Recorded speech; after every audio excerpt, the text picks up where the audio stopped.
Bonjour, c'est Christian Pesset. Je vais vous parler aujourd'hui d'un matériau de construction un peu particulier qui est le béton cellulaire. Alors, le béton cellulaire, c'est très utilisé en Allemagne et dans les pays du Nord d'une façon générale. Il est de plus en plus utilisé chez nous, mais on ne le connaît pas bien. Alors, les personnes qui sont habituées à la construction, quand on leur parle en revanche de Syporex, là, ça leur dit quelque chose.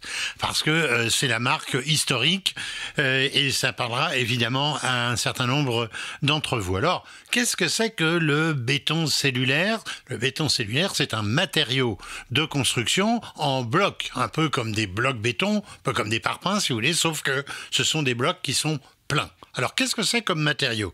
Eh bien, c'est constitué de sable, de ciment, de chaux et d'un agent qu'on va dire d'expansion qui est la poudre d'aluminium. Alors, les composants que je viens d'énumérer, eh bien, ils sont passés on va dire, dans des moules et dans des fours autoclaves sous forte pression. Donc, ça va former ces blocs. Ce sont des blocs donc rectangulaires, massifs, qui sont blancs immaculés, calibrés donc évidemment avec précision, ce qui va en faire un des atouts pour la construction. Alors, ces blocs, je le disais tout à l'heure, ils sont extrêmement légers, ils sont beaucoup plus légers que les parpaings de béton et plus faciles à manipuler sur chantier. Ils s'assemblent à joints minces, on va dire ici, c'est une sorte de colle qui va permettre donc de les assembler à joints horizontaux, alternés et verticaux, et tout ça va faire on va faire une structure d'une grande cohérence. Et alors, il y a un truc extraordinaire, c'est que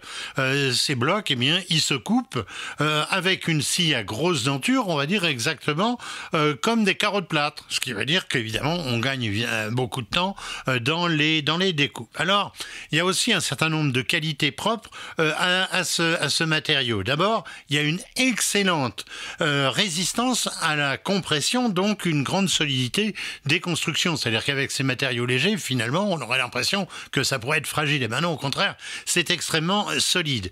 Il y a aussi une bonne résistance thermique. Alors ça, c'est très intéressant. Ça réduit les besoins d'isolation. Je donne un exemple. Une résistance thermique, ça dira quelque chose à certains. Un R de 2,8 pour 30 cm d'épaisseur. Alors, c'est-à-dire que, en comparaison, c'est moins de 1 pour le béton ordinaire.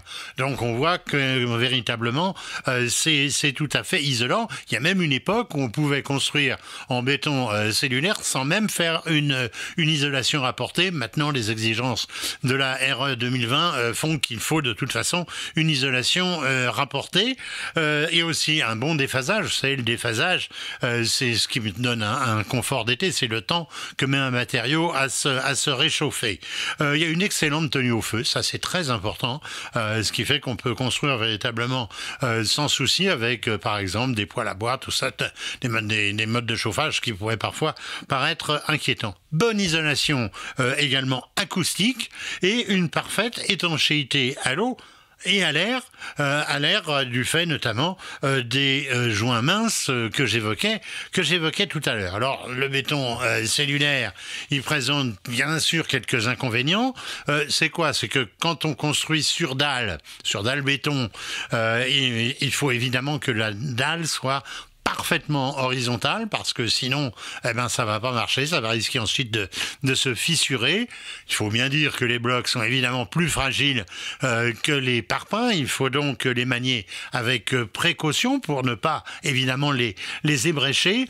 Il y a aussi un problème de fixation. On comprend bien que ayant moins de densité, c'est un matériau plus fragile, les scellements par exemple, les ancrages seront plus délicats, demanderont des techniques particulières. Enfin, l'enduisage des façades demande des produits spécifiques qui soient compatibles avec le béton cellulaire et il faudra y apporter peut-être un soin un peu plus important qu'une façade par exemple en pierre ou en béton de ciment comme on peut dire.